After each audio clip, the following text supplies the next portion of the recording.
Hello and welcome to West Country Wanderings. Today we're back in Worcestershire, southern part of Worcestershire. We're in the lovely and delightful town of Pershore. Pershore is famous for several things. Its Abbey, which we're going to have a look at in more detail. The Abbey grounds are just in front of me as I'm talking to you now. It's also famous for its Georgian architecture in the town, and it has a very famous horticultural college, Pershore College, and it's also famous for growing plums. We're in the Vale of Evesham, and this is a really famous fruit growing area. We're about 6 miles to the east of the town of Upton-upon-Severn and about 6 miles to the west of the town of Evesham, about 8 miles south of the city of Worcester, and about 20 miles to the north of the city of Gloucester. So to give you a rough idea of where we are. So what I'm doing today is going to show you around the Abbey grounds. We're going to have a walk through the town before it gets dark, and then I'm going to do some nighttime photography because this is my Christmas one. I'm going to show you the Christmas lights here at Pershore. So before I say any more, compliments of the season, Merry Christmas to you all. So why not join me on here in this delightful town in Worcestershire.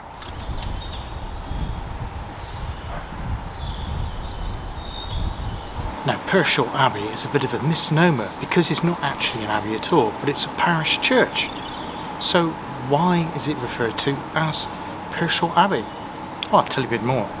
And it's to do with the fact that the Reformation affected it greatly. But where did it start? How did this become an abbey in the first place?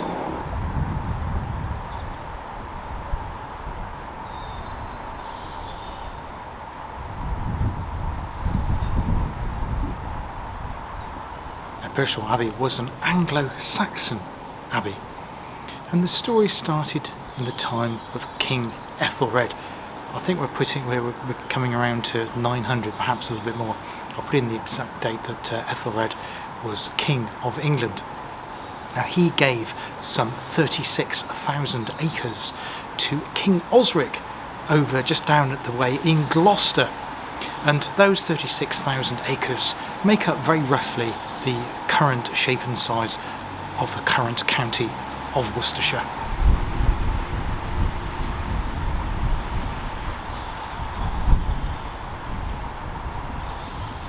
King Osric was the chief or leader of the Hwici. That's a really difficult word to pronounce. It's actually spelt Hwiccee, and we have come across that before when we were talking about the Battle of Durham when we were doing the Cotswold Way.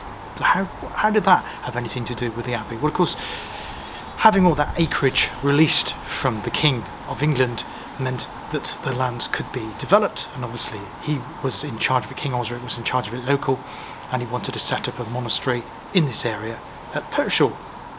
At Pershore, because it's on the banks of the River Avon, is really convenient. It's also a well-established market town, so it's an ideal place to set up an abbey.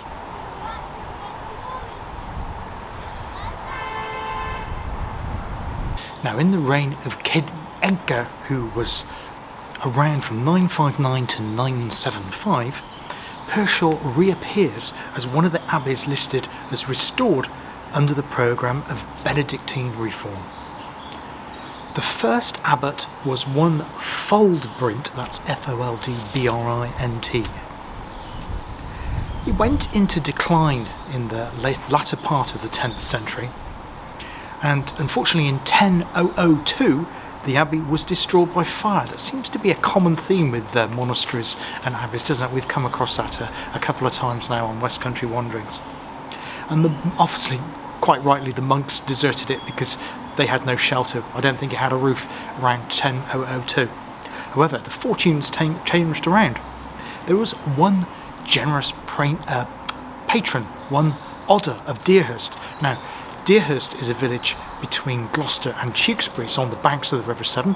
I'll either look at that place either individually or separately when we do the Severn Way. We'll come across it at some point because it has a fantastic Saxon church, and next to it has a little chapel called Odder's Chapel. Now, that is to do with Odder of Deerhurst. He was based there, and Deerhurst then was a much bigger village than it is currently, and he helped to revive the fortunes of the abbey here at Pershore. around the mid-1020s, the Abbey was recorded as being fully active again. The main current building, however, began in 1100. So what you see here, you're probably thinking, why are there arches on the outside of the building? And I'll come on to that shortly.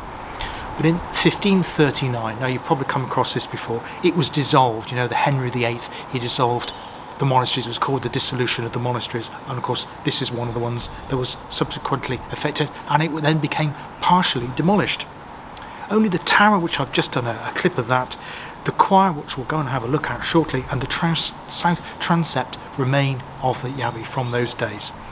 It was restored in 1862 by one George Gilbert Scott, and in 1913 there were 2 flying buttresses added to ensure the stability of the building.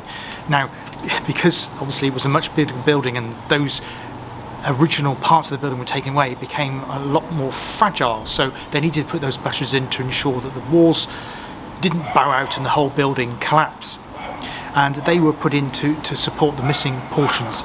It's currently a Grade 1 listed building, and there was also major repair works done in 1994 to further stabilise the south transept.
So just had a look around the inside of the Abbey there, or parish church, whichever you prefer. It's obviously used to be an Abbey, but now it's the parish church, but it looks like an Abbey-like, that magnificence. Obviously you can see it was bigger originally, but it still has that air of going into a big cathedral with those huge arches there. Absolutely magnificent. Really enjoyed that, and I think I was the only person in there, so it was a really strange atmosphere. Of course, it had a nice Christmas tree there as well. I also read on one of the plaques, I'll insert that, about the connections to Droitwich, and if you haven't seen my video about Droitwich, please check that out.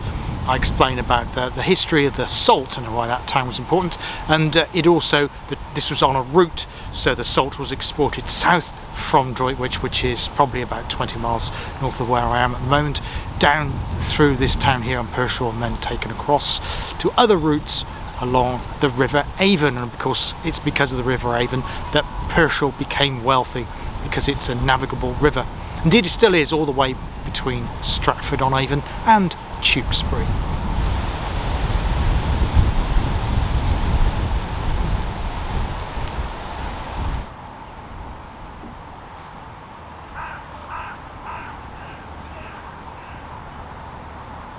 So I'm currently in the Memorial Remembrance Garden here in the Pershore Abbey grounds. What we're going to do now is we're going to have a look through the town while it's still light. It's about an hour, maybe an hour and a half left of daylight here. Then I'll go back to my car, have a coffee and warm up in my car, and then I'm going to do some nighttime photography to capture some of the Christmas lights around this beautiful Georgian town here of Pershore.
So before it gets dark, after just doing some shots here of the Georgian town, I'm going to walk down to the river, which is just about a quarter of a mile, just the other side of the main high street here. Just seen a notice on the notice board, just to remind me, I had forgotten about that. There is a large wood just outside Pershore called Tidsley Wood. It's managed by the Worcestershire Wildlife Trust. Something I think I just need to remember to do a visit when the weather improves. It's one of Worcestershire's biggest public access woods, and it's in a tremendous nature reserve, so we'll have a look at that on a future video. In the meantime, we'll go down and have a look at the river.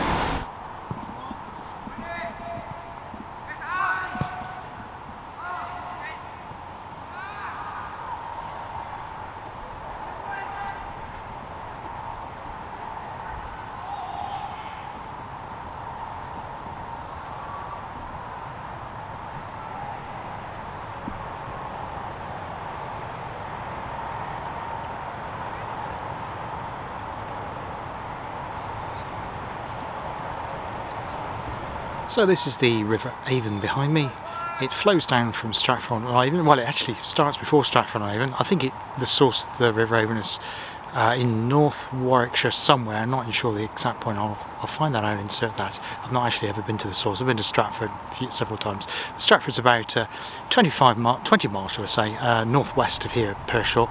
And obviously it flows through Pershore down past the village of Breedon, because we've got Breedon Hill just over that way. You'll be familiar from that when I did my last Cotswold walk, where I was looking for a castle, Elmley Castle. And it skirts then round down and it joins the River Severn at Tewkesbury. And we'll be familiar with that when we do the Severn Way next year, but I'll look at where the source is and find that out for you. But yeah, it's navigable all the way down from Stratford down to Tewkesbury, and as I then on, you can carry on down to Tewkesbury into Gloucester, and then on to the Gloucester Sharpness ship canal. But that's not why we're here today. We're here to do nighttime photography. I'm waiting now for it to get dark. It's coming up to 3 o'clock. Now, in terms of photography, there's something called the blue zone. We had the golden hour, all these photography terms. We had the golden hour, which is for the light in terms of the golden light in terms of sunset. We ain't going to get any golden light today, that's for sure. But we also have the blue zone in terms of nighttime photography, and that's the bit where it's got dark, but it's not completely dark. So you've got a bit of a glow in the night sky, so it looks like a bluish tinge, so it's not completely black. That's the best time for taking some nighttime shots. That's the theory anyway. Just to let you know, I haven't done any nighttime photography for about 40 years. I do remember some of the basics. I know I need to put everything into manual on my camera. I'm looking at, I'll be using exposure times anything between 10 and 25 seconds. And just obviously setting it up onto the tripod, and I'll probably be pressing the shutter using my mobile phone, because you don't really want to touch the camera, because obviously vibrations, everything has to be switched off, and using it entirely in a manual mode to get the best results. And what I'm aiming to do is trying to get some of the, obviously the Christmas lights here in Pershore, and some of the cars as they drive through, you get that red and white trails along the street. That's the effect that I'm trying to achieve. So I'll do some of that, I'll do a bit of video as well. I've no idea what we're going to end up with, so we'll just wait and see. So fingers crossed, hopefully I'll get something that's kind of half decent for you to have a look at. But yeah, lovely river here, the River Avon. I'm going to go back into town now. I might go follow the river a bit further around, because there is Pershore Bridge, which is an ancient bridge. I think it was partially rebuilt using some of the stones and rocks from Elmley Castle. So yeah, another connection there onto one of my other videos. I think there was some kind of story to do with a monk that was fishing there, and the bridge collapsed. Today it's only open for pedestrians, so I'll have a quick look at that. I can't promise I'm going to be able to walk as far as that today, but we'll see how we go, and then we'll do some nighttime shots. Anyway, see you in a bit. Cheers.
Hope you enjoyed it. If you did, please consider a like, a subscribe, a share, or a comment below. Merry Christmas to you all. Have a fantastic time. There may be another video before Christmas, I'm not sure yet, depends on the weather, maybe another walking one, but we'll see how we go. Hope you enjoyed this one, but there'll be other videos coming up in the new year on my channel here on West Country Wanderings. All the best, take care of yourselves. Cheers now, goodbye.